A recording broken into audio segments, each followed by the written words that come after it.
जय हिंद बच्चों, आप सभी का मेरे चैनल पर स्वागत है। तो आज हम लोग फिर से क्लास 6 का गणित सीखे अभ्यास कार्य पुस्तिका का एक नया वीडियो लेकर आए हैं, जो कि है इकाई 3 पूर्णांक।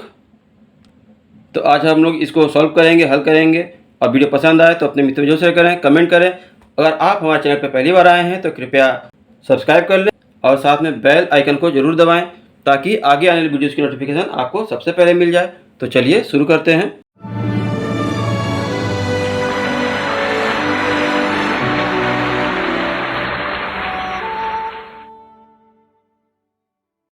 पहला है, दी गई सारणी में विभिन्न शहरों के किसी विशेष दिन के तापमान अंकित हैं। इन तापमानों को पूर्णांकों के रूप में सारणी में अंकित करें। तो ठीक है, यहाँ देखिए 0 से 10 डिग्री कम, कहाँ लेह में, तो कम है तो क्या है, माइनस है। तो उसी तरह 10 डिग्री अधिक है तो प्लस में रहेगा। फिर 0 से 5 डिग्री कम तो माइनस में, और 0 है तो 0 ही जाएगा। और 0 से 28 डिग्री अधिक तो 28 ही रहेगा। ठीक है, प्लस को आप लगा भी सकते हैं, नहीं भी लगा सकते हैं, लेकिन माइनस को लगाना जरूरी है। ठीक है, उसी तरह यहाँ पे दूसरा दिया है, सारणी में दिए गए शहरों के तापमानों को संख्या रेखा बनाकर प्रदर्शित कीजिए। तो एक संख्या रेखा बना लिए हमने। यहाँ पे 0 है, 0 के बाद देखिए छोटी छोटी संख्या 1 2 3 4, ये 5वां, फिर 6 7 8 9, ये 10वां। ठीक है, तो इधर जब जाते हैं, जब हम लोग 0 से पश्चिम की ओर जाते हैं तो ऋणात्मक होता है, और 0 से पूर्व की ओर जाएंगे तो प्लस होगा। तो हमने यहाँ पे देखिए बीच में एक 5 दे दिया है और इधर 10, तो -10 क्या है, ले है। -5 श्रीनगर, 0 में शिमला है ना, ऊपर देख लीजिएगा। और इधर जब जाएंगे 10 लखनऊ, 20 का कुछ नहीं है, फिर 28 पे सूरत है, अब हो गया 28 के बाद अब नहीं है। ठीक है, लेह, श्रीनगर, शिमला, लखनऊ और सूरत। उसके बाद नीचे दिया है, सारणी में दिए गए शहरों के नाम उनके बढ़ते हुए तापमान के क्रम में लिखिए। तो बढ़ते क्रम में देखिए लिखा गया है, सबसे कम क्या है, लेह, फिर श्रीनगर, शिमला, लखनऊ, उसके बाद सूरत। बगल में ये तापमान लिख सकते हैं, नहीं भी लिखेंगे तो भी चलेगा। ठीक है, प्रश्न नंबर 2 है, निम्नलिखित सारणी अप्रैल माह में कुछ वस्तुओं की कीमतों में अंतर को दर्शाता है। इस अंतर को पूर्णांकों के रूप में निरूपित कीजिए। तो जैसे दाल 120 रुपये से 126 रुपया, तो मतलब बढ़ा है तो +6। तो 144 रुपये से 40 रुपया, तो घटा है, कितना घटा है, -4 है ना। ये 25 से 28 हो गया है, 3 बढ़ गया है तो प्लस, 400 से 410 हो गया, 10 बढ़ गया है, और 40 से 44 हो गया तो 4 बढ़ गया है, तो प्लस, जो भी बढ़ गया प्लस और घट गया तो माइनस। ठीक है, अगला प्रश्न देख लेते हैं। यहाँ देखिए प्रश्न, यदि हम किसी स्थान की समुद्र तल से ऊपर की ऊंचाई को एक धनात्मक पूर्णांक से तथा समुद्र तल से नीचे की गहराई को एक ऋणात्मक पूर्णांक से व्यक्त करें, तो दिए गए चित्र में पनडुब्बी व हवाई जहाज की समुद्र तल से दूरी को पूर्णांक में व्यक्त कीजिए। ठीक है, तो हम यहाँ पे देखिए, ध्यान दीजिए, अगर इसको हम 0 मान लेते हैं, ठीक है, ये समुद्र तल है, इसको अगर हम 0 मान लेते हैं तो ऊपर जब जाएंगे तो प्लस हो जाएगा और नीचे आएंगे तो माइनस होगा। तो बस हमको लिख देना है पनडुब्बी -1500 मीटर और हवाई जहाज +7500 या 7500 मीटर पर है। ठीक है, अगर इन दोनों के बीच की दूरी पूछता कि ये पनडुब्बी से हवाई जहाज की दूरी कितनी है, ये बुक में कहीं क्वेश्चन है, तो उसको मैंने सॉल्व किया है, इसको भी ध्यान देख लीजिए। तो अगर पूछता तो ये आपका, इसमें जो क्वेश्चन पूछा है वो आपका ये हल हो गया। हम एक्स्ट्रा ही कर दे रहे हैं, ये देख लीजिए कि पनडुब्बी व जहाज के बीच की दूरी अगर पूछेगा तो हम क्या करेंगे, ये जहाज ऊपर चल रहा है प्लस की तरफ, फिर उससे घटाएंगे -1500 को। ठीक है, जैसे अगर हम यहाँ से कोई इस तरफ हम जा रहे हैं और एक लोग 5 मीटर पे गया है और दूसरा लोग 18 मीटर पे गया है, यहाँ से इसकी दूरी 18 मीटर है और इसकी दूरी 5 मीटर है, तो दोनों के बीच की दूरी कितनी है, तो दोनों के बीच की दूरी निकालेंगे तो 18 माइनस 5 मतलब 13 मीटर की दूरी है, जो भी है ना।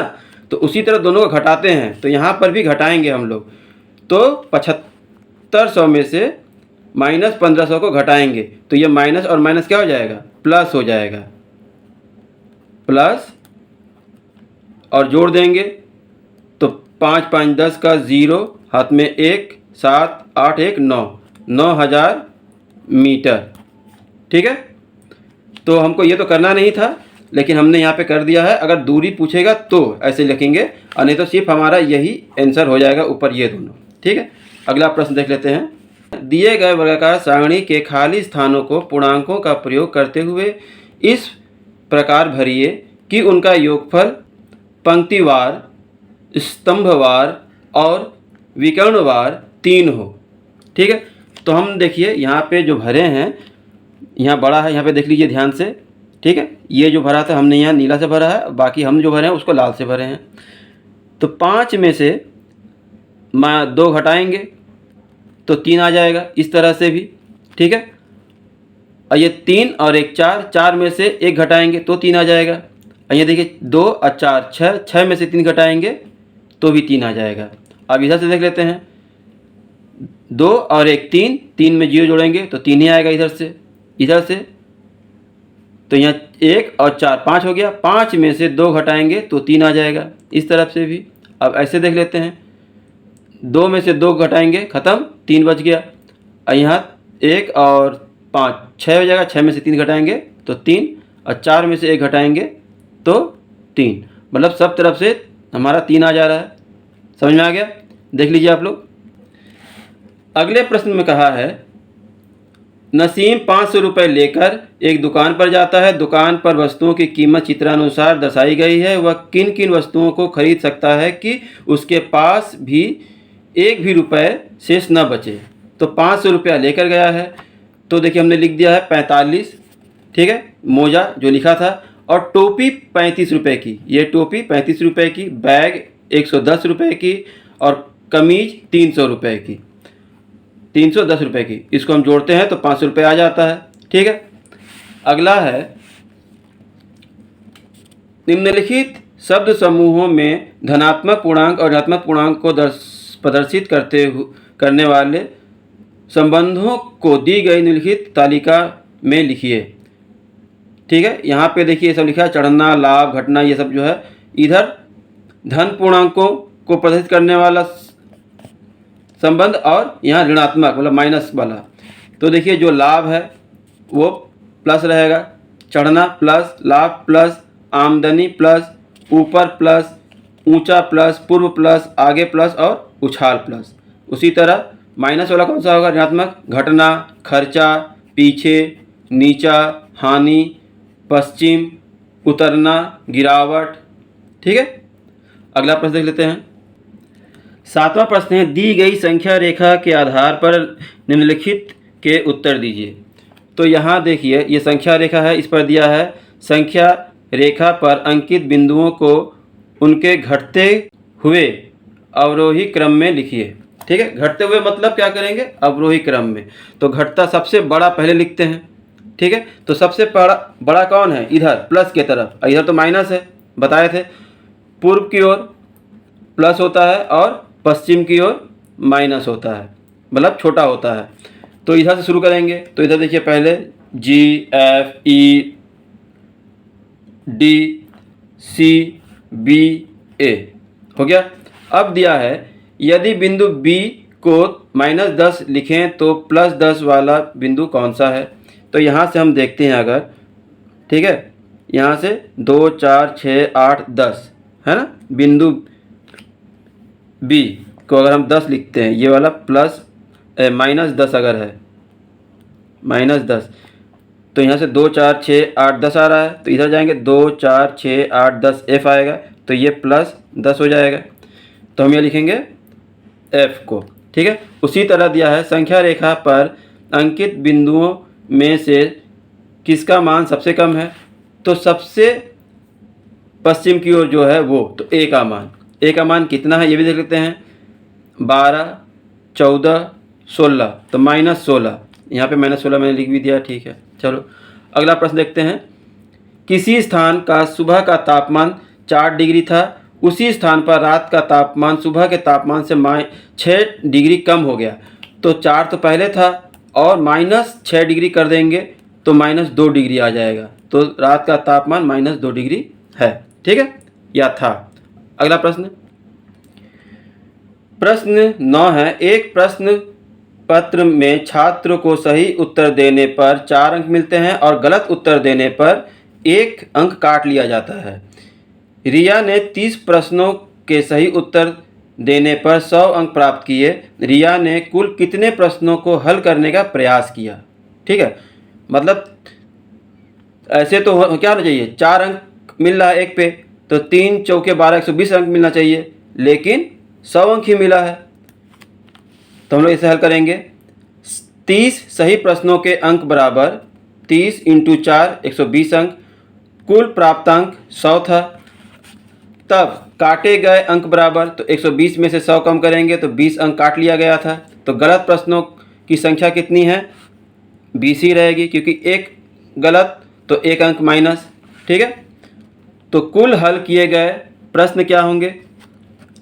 यहाँ पे 30 और ये 20 है ना, 30 + 20 कुल 50। तो हम लोग लिख लेंगे, अतः कुल हल किए गए प्रश्न बराबर 50 थे, आंसर। इसी तरह 10वां प्रश्न है। दी गई संख्या रेखा पर अंकित बिंदु x तथा y का योग होगा, क्या होगा?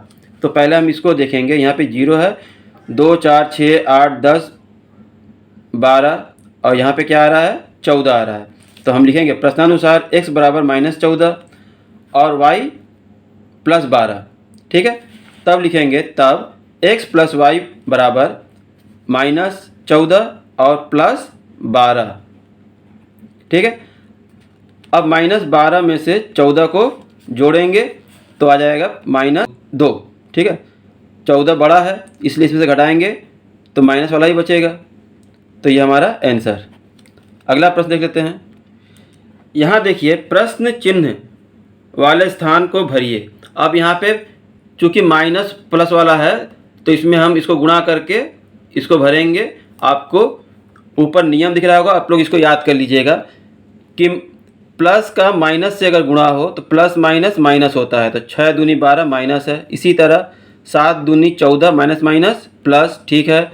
ये प्लस माइनस फिर माइनस होगा, 5 दूनी 10 तो -10 और 9 दूनी 18 प्लस माइनस फिर माइनस, और 0 का किसी भी संख्या से गुणा करेंगे तो 0 ही आएगा, तो 0 और 3 दूनी 6 माइनस माइनस प्लस, तो प्लस ही रहेगा, ठीक है। अगला प्रश्न देख लेते हैं। लिखा है निम्नलिखित शब्दों कथनों का विपरीत लिखिए। जैसे आकार में कमी तो आकार में वृद्धि, असफलता का सफलता, 10 रुपये का लाभ 10 रुपये की हानि, जल स्तर में वृद्धि तो जल स्तर में कमी, 1300 मतों के अंतर से जीतना तो 1300 मतों के अंतर से हारना, और अंतिम है तापमान में 20 डिग्री सेल्सियस की वृद्धि तो उसका हो जाएगा तापमान में 20 डिग्री सेल्सियस की कमी, ठीक है। अगला प्रश्न देख लेते हैं।